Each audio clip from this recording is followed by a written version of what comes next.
Le Danelaw était une région d'Angleterre où les lois danoises prévalaient sur la domination anglo-saxonne.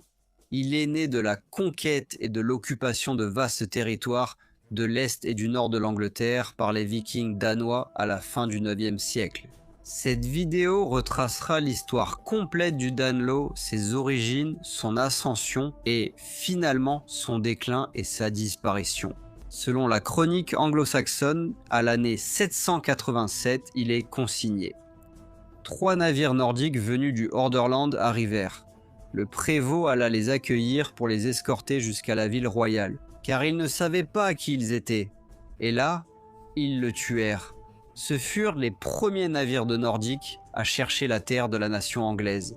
Cette brève mais brutale rencontre marqua l'arrivée inquiétante d'une nouvelle présence redoutable sur les côtes anglaises à cette époque. Le roi Offa de Mercie, alors le souverain le plus puissant d'Angleterre, ordonna aux Kent de préparer ses défenses contre les païens navigateurs aux navires errants. Cette référence, presque certainement aux premiers pillards vikings, suggère que des attaques côtières sporadiques avaient déjà commencé et que le roi Offa fut l'un des premiers rois anglais à percevoir le danger croissant. Quelques années plus tard seulement, en 793, les Vikings lancèrent leur célèbre attaque contre le monastère de Lindisfarne, au large de la côte nord-est de l'Angleterre. De tels sites sacrés étaient des cibles attrayantes, riches, faiblement défendus et remplis de trésors faciles à emporter. Un autre acte précoce d'agression viking enregistré eut lieu lors de la bataille de Hingstone Down, qui se déroula en 838. Là, une coalition de guerriers cornoyais et de pillards vikings affronta les Saxons de l'Ouest sous le commandement d'Egbert, le roi du Wessex. L'affrontement s'est terminé par une victoire décisive des Saxons de l'Ouest. La chronique anglo-saxonne, qui désigne les Cornoyais comme les Gallois de l'Ouest, relate l'événement. Cette année-là, une grande force navale arriva parmi les Gallois de l'Ouest, et ces derniers s'allièrent avec eux et partirent en guerre contre Egbert, roi des Saxons de l'Ouest. Lorsqu'il en eut connaissance, il avança avec son armée et les affronta à Hingstone Down, mettant en fuite à la fois les Gallois et les Danois. Un peu plus d'une décennie plus tard, en l'an 851, la bataille d'Accle eut lieu entre les Saxons de l'Ouest. Cette fois, elle fut menée par Æthelwulf, le fils du roi Egbert, et une armée de vikings danois. Les détails de la rencontre sont rares et, une fois de plus, la chronique anglo-saxonne fournit le récit le plus vivant. 350 navires entrèrent dans l'embouchure de la Tamise, prirent d'assaut Cantorbéry et Londres et mirent Beowulf, roi de Mercie, en fuite avec son armée. Ils sont ensuite descendus au sud, traversé la Tamise jusqu'au Surrey, où le roi Æthelwulf et son fils Æthelbald les ont affrontés à Acléa avec l'armée ouest-saxonne. Et là, ils infligèrent le plus grand massacre jamais vu à une armée païenne en maraude et remportèrent la victoire.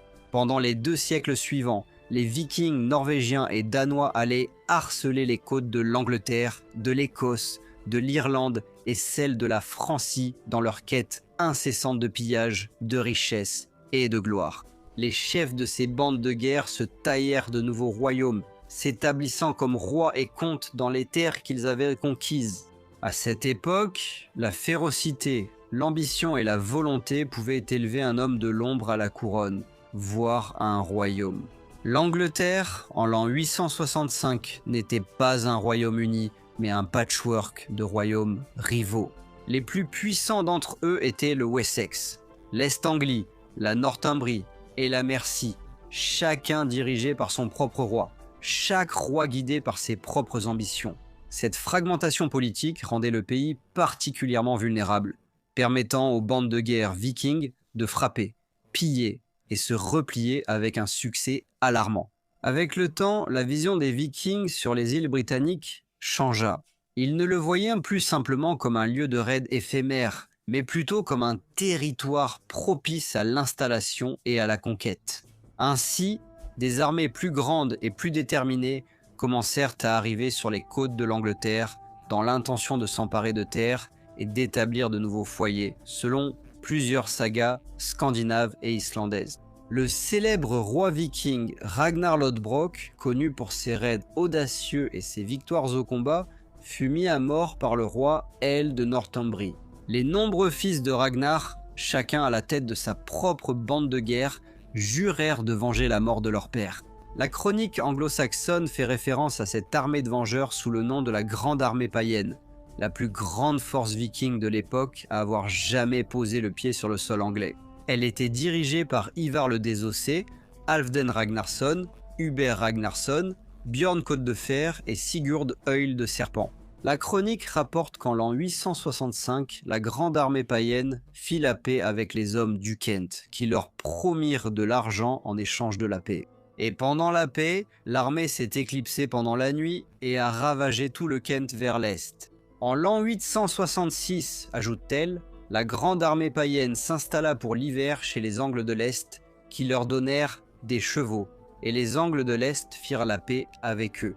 Le Kent et l'Est-Anglie avaient acheté la bienveillance temporaire des Vikings avec de l'argent et des provisions, mais une telle paix était fragile.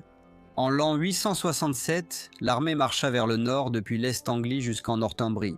Ils ont pris d'assaut la ville d'York, déchaînant un massacre terrible sur les Northumbriens.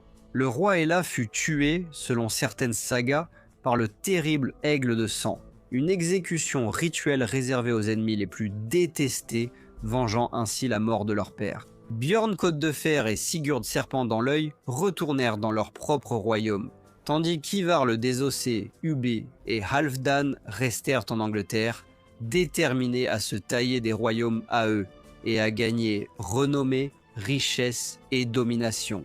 Siméon de Durham rapporte que les Northumbriens survivants firent la paix avec les païens, après quoi les Vikings nommèrent Thegber roi sous leur autorité.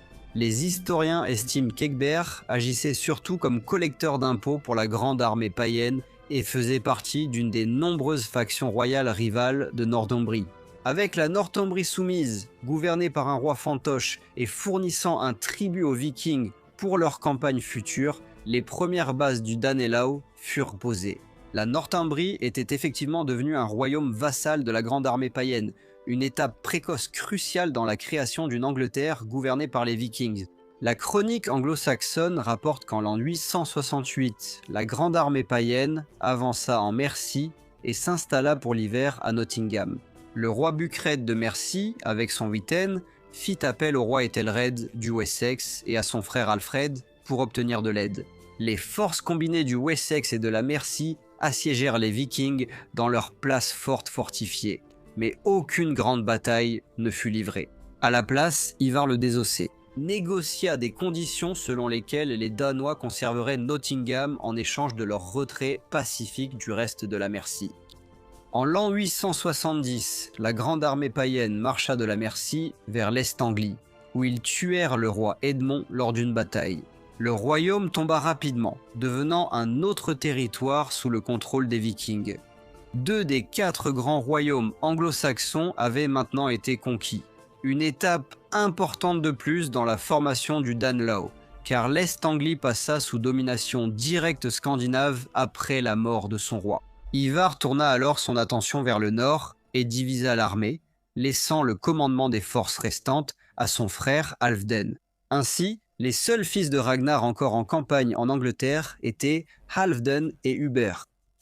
Halfdan continua à faire la guerre contre le Wessex et son souverain, le roi Ethelred, qui succomba à ses blessures de guerre. En l'an 871, il fut remplacé par son frère Alfred, qui sera plus tard connu dans l'histoire sous le nom d'Alfred le Grand.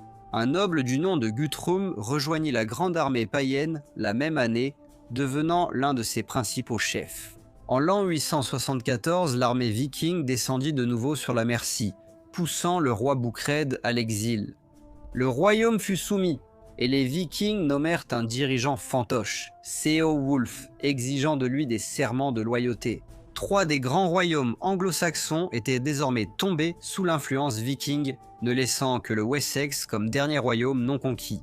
Cela marqua une phase décisive dans la création du Danelaw. Les Vikings dominaient désormais de vastes territoires, et chaque jour qui passait, leur présence remodelait le pays. Ils se sont mariés avec la population locale, ont élevé des enfants sur le sol anglais et ont accueilli de nouveaux arrivants venus d'outre-mer. Des rois fantoches leur fournissaient de l'or et leur allégeance, tandis que les coutumes et lois scandinaves remplaçaient de plus en plus celles des anglo-saxons. Après la conquête de la Mercie, la grande armée païenne s'est de nouveau divisée.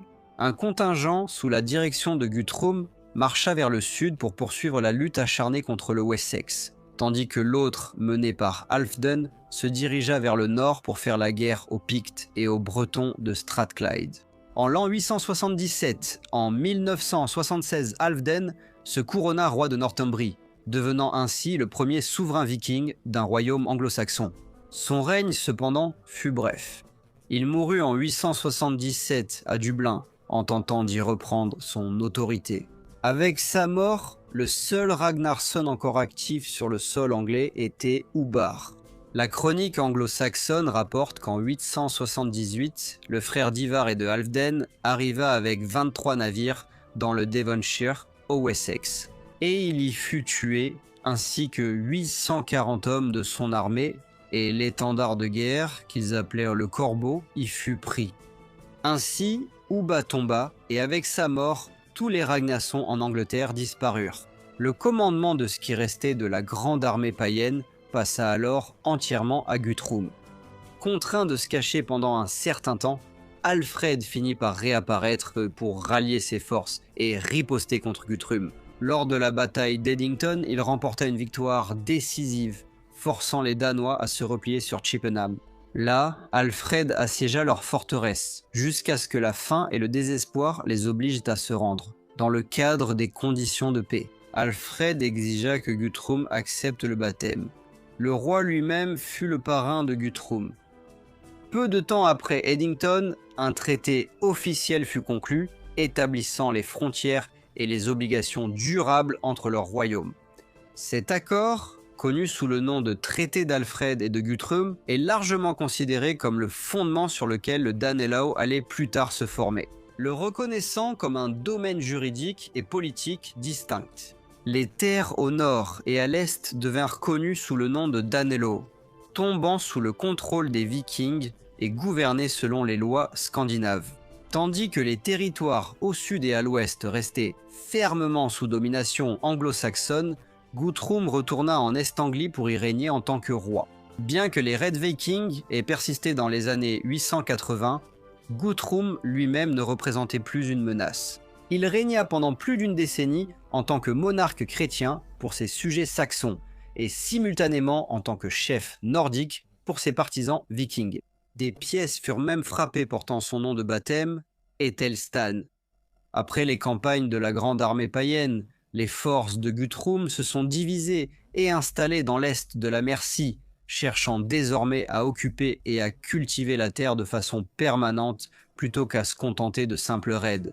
Ils prirent possession des villes romaines et anglo-saxonnes existantes et les fortifièrent, établissant les 5 bourgs, Derby, Leicester, Lincoln, Nottingham et Stamford. Chacun était gouverné comme un yardum danois, avec ses propres forces armées, coutumes juridiques et assemblées.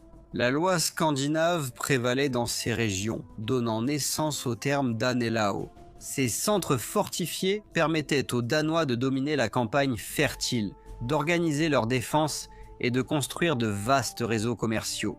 Ainsi, les 5 bourgs devinrent le cœur administratif et militaire des Midlands de l'Est, contrôlés par les Danois, conséquence directe du changement d'équilibre des pouvoirs et du traité qui divisa l'Angleterre entre Alfred et Guthrum. Avec la mort de Guthrum en 890 et celle d'Alfred le Grand en 899, la paix fragile entre le Wessex et le Danelaw commença à vaciller. Alfred fut remplacé par son fils, Édouard l'Ancien, mais la succession fut contestée par le cousin d'Édouard, Æthelwald, le fils du frère aîné d'Alfred, qui affirmait que la couronne aurait dû lui revenir de droit.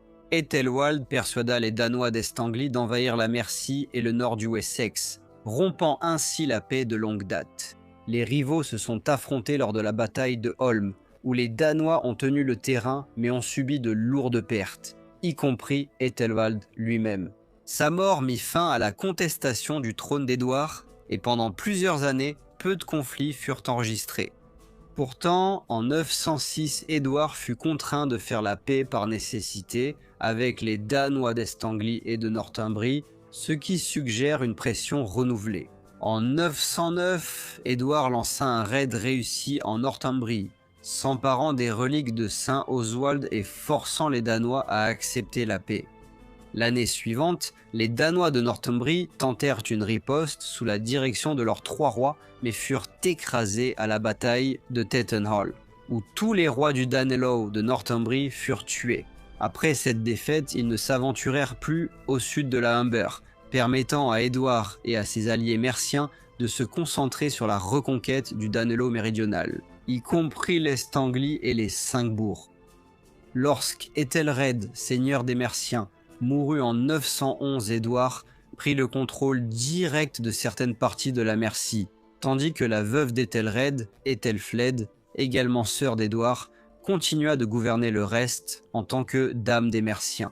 Ensemble, les 2 frères et sœurs ont construit une chaîne de forteresses pour sécuriser leurs frontières et soutenir leur reconquête.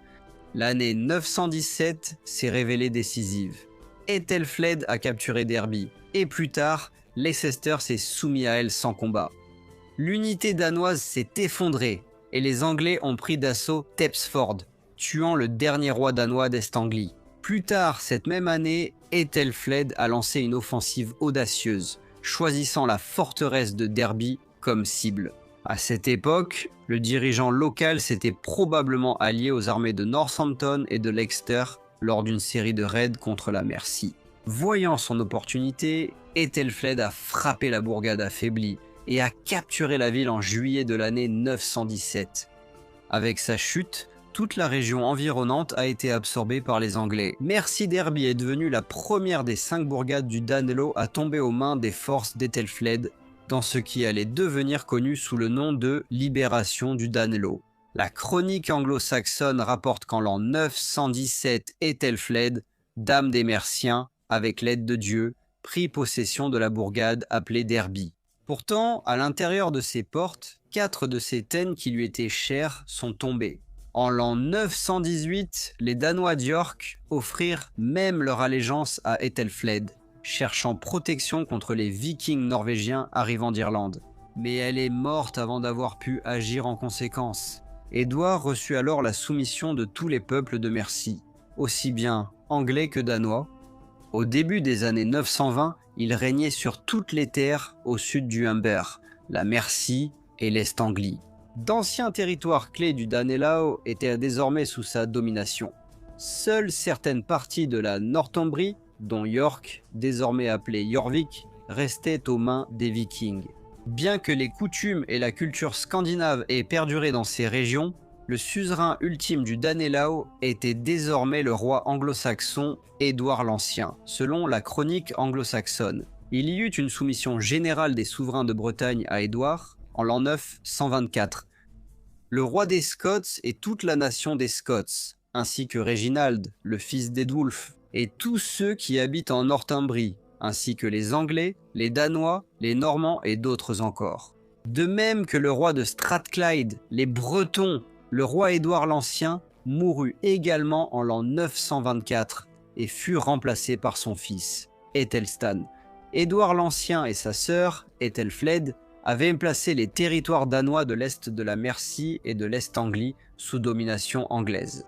Pourtant, au moment de sa mort, le roi viking Sihtric détenait toujours le pouvoir dans le royaume d'York.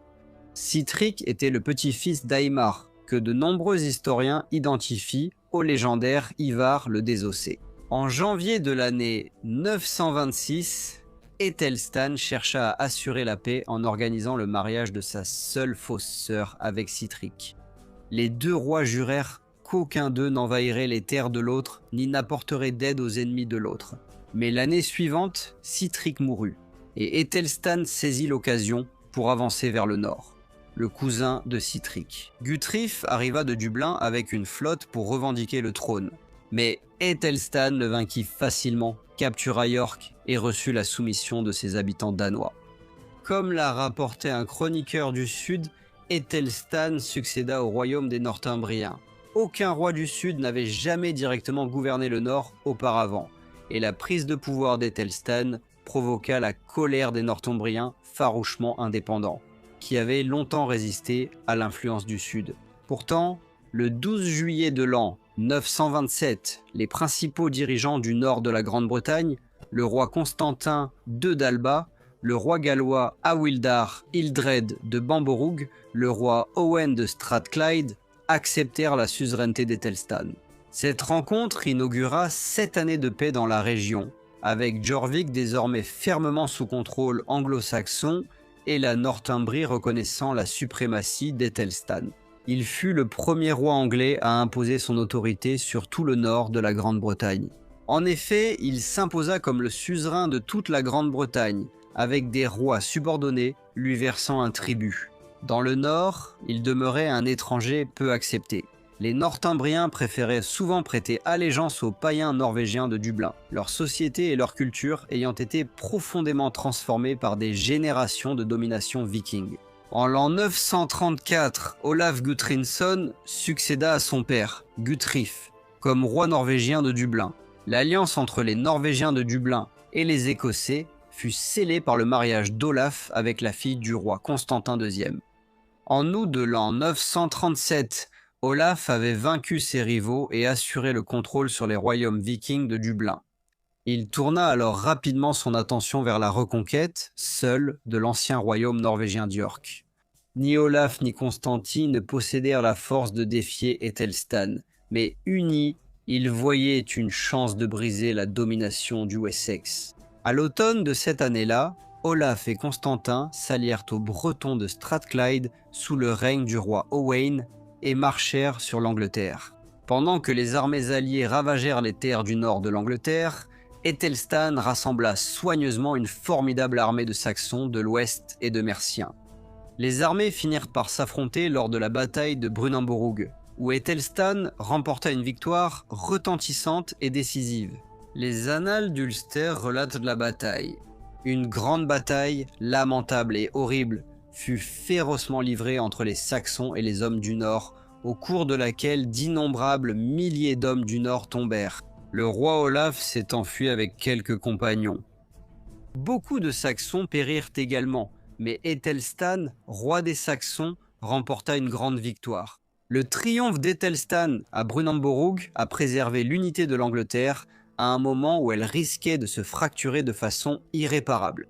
Elle demeure l'une des batailles les plus importantes de l'histoire anglaise, et même de toutes les îles britanniques. Bien qu'Æthelstan soit resté roi des Anglais et ait conservé le contrôle de la Northumbrie, dont la culture portait encore les profondes marques de son passé sous le Danello, son autorité plus large en tant que suzerain de la Bretagne fut perdue par la suite. Æthelstan mourut en l'an 939 et fut remplacé par son jeune frère Edmond. La mort du roi enhardit les Vikings d'York, qui acceptèrent aussitôt comme souverain Olaf Guthrinson, le roi de Dublin, le même Olaf qui avait mené l'armée viking vaincue à Brunanburh. Ainsi, l'Angleterre, autrefois unie sous Æthelstan, fut de nouveau fracturée. À la fin de l'année 939, Olaf s'était installé à York. Et l'année suivante, il envahit le nord-est de la Mercie, cherchant à reprendre les terres du sud du royaume de York, qui étaient tombées plus tôt, à Édouard l'Ancien et Æthelflaed. Il avança sur Northampton, où il fut repoussé, puis tourna sa fureur vers l'ancien centre royal mercien de Tamworth, qu'il prit d'assaut au prix de lourdes pertes des deux côtés. La paix fut finalement négociée à Leicester, où Olaf et Edmond conclurent un traité qui céda les 5 bourgs Lincoln, Leicester, Nottingham, Stamford et Derby à Olaf. Le Danelaw, en effet, avait été entièrement restauré, et les conquêtes durement acquises d'Édouard et d'Æthelflaed semblaient réduites à néant. Pourtant, le destin changea rapidement. Olaf mourut en l'an 941, donnant à Edmond l'occasion de reprendre ses pertes en 942. Il reprit les 5 bourgs, une victoire si importante qu'elle fut immortalisée dans un poème de la chronique anglo-saxonne.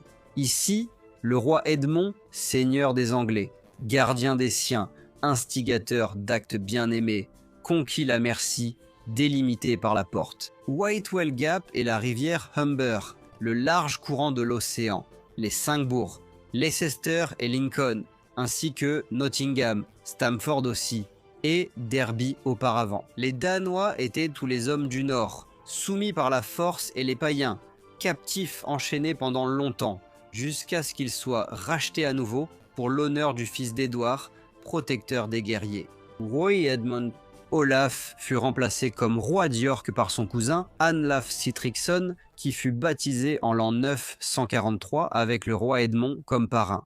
Un acte qui suggère fortement sa reconnaissance de la suzeraineté des Saxons de l'Ouest, mais cette alliance fut de courte durée. En l'an 944, Edmond chassa les dirigeants vikings d'York et s'empara de la ville, rétablissant l'unité de l'Angleterre en s'assurant qu'aucun sous-roi ne détienne le pouvoir dans le nord. Cependant, le triomphe d'Edmond fut de courte durée. En l'an 946, il trouva une fin prématurée. Assassiné lors d'une rixe par un voleur exilé, Edmond fut remplacé par son jeune frère, Edred. Et Ardrid a été élevé à la cour raffinée de son frère, Ethelstan, où des princes venus de toute l'Europe étaient accueillis, parmi eux Håkon, le fils de Harald Belle-Chevelure de Norvège. Håkon retourna plus tard dans son pays pour renverser son frère tyrannique, Éric Hache de Sang, dont le règne brutal avait aliéné la noblesse norvégienne. Chassé, Éric s'enfuit en Bretagne et réapparut bientôt en Northumbrie. Seulement 2 ans après le couronnement d'Edrid, les Northumbriens ont rompu leur serment et ont choisi Éric Hache de Sang comme roi, révélant une fois de plus leur préférence de longue date pour les souverains vikings plutôt que pour les rois saxons. En l'an 948, l'Angleterre était de nouveau divisée. Indigné, Edrid marcha vers le nord, ravageant la région et allant jusqu'à détruire la cathédrale de Ripon, un acte choquant pour un roi chrétien. Sa campagne mena à la sanglante bataille de Castleford. Bien que de nombreux Saxons soient tombés, Edrid survécut et jura de revenir avec une fureur encore plus grande. Craignant l'anéantissement, les chefs northumbriens abandonnèrent Éric et offrirent une compensation pour regagner la faveur d'Edrid. En l'an 949, Anlaf Sitrickson, ancien roi norvégien d'York et descendant d'Ivar le Désossé, fut invité à revenir régner. Edrid prit peu de mesures contre lui, peut-être parce qu'Anlaf avait autrefois été baptisé sous le règne de son frère, le roi Edmond, mais le règne d'Anlaf fut bref. En 952, il avait été expulsé, et Éric Hache de Sang revint une fois de plus sur le trône de Northumbrie, frappant des pièces à York dans le but de réaffirmer son autorité. Le second règne d'Hache de Sang ne dura que 2 ans. En l'an 954, il fut trahi et tué lors de la bataille de Steinmore, dans le cadre d'un complot venu du nord. Probablement avec l'approbation d'Edrid, Eardrid prit alors fermement le contrôle de la Northumbrie, nommant Oswald de Bamborou comme comte. Avec la mort de Bludax, le dernier roi viking d'Angleterre disparut, et la région fut enfin gouvernée par des comtes anglais plutôt que par des aventuriers étrangers. Eardred mourut en l'an 955 à l'âge de 32 ans. Malgré sa fragilité, Edrid avait passé ses 9 années de règne à sécuriser l'Angleterre, à soumettre les souverains vikings et à réprimer les rébellions du Nord. Il fut remplacé par son neveu Hedwig, le fils du roi Edmond. Ainsi, la loi danoise était devenue une relique du passé, bien que l'Angleterre soit devenue une société anglo-scandinave, avec une influence nordique et danoise particulièrement forte en Northumbrie et dans les 5 bourgs. Le pays était désormais fermement gouverné par des rois anglais, qui régnaient en maîtres incontestés sur ces régions autrefois disputées. L'influence des établissements scandinaves de cette période peut encore être retracée dans le nord de l'Angleterre et les East Midlands, notamment à travers les nombreux noms de lieux. Les noms issus du vieux norrois oriental et du vieil anglais restaient en partie mutuellement compréhensibles. Et le contact étroit entre les 2 langues au sein du Danelaw a conduit à l'adoption de nombreux mots norrois en anglais. Le roi Egbert de Wessex, son fils Ethelwulf et les fils d'Ethelwulf, Ethelred et Alfred, suivis de son fils Édouard l'Ancien et de ses fils Ethelstan, Edmond et Edrid. Tous ont lutté pour repousser les envahisseurs vikings et leurs chefs. Bien que le Danelaw ait été fermement établi, Ces rois anglo-saxons ont combattu sans relâche pendant plus d'un siècle pour forger l'Angleterre en un royaume uni sous domination anglo-saxonne. Pourtant, l'héritage du Danelaw ne peut être nié. Même après le règne d'Eardred, l'Angleterre est restée à bien des égards un royaume anglo-scandinave. Des vagues de Danois et de Norvégiens s'étaient installés, s'étaient mariés et intégrés progressivement à la société anglaise. Je tiens à adresser un immense merci à tous mes membres. Votre contribution est précieuse pour la continuité de la chaîne et je vous apprécie tous énormément. Merci spécial à John Seitz, j'espère que la vidéo vous a plu. Si c'est le cas, n'oubliez pas d'aimer, de vous abonner et de partager.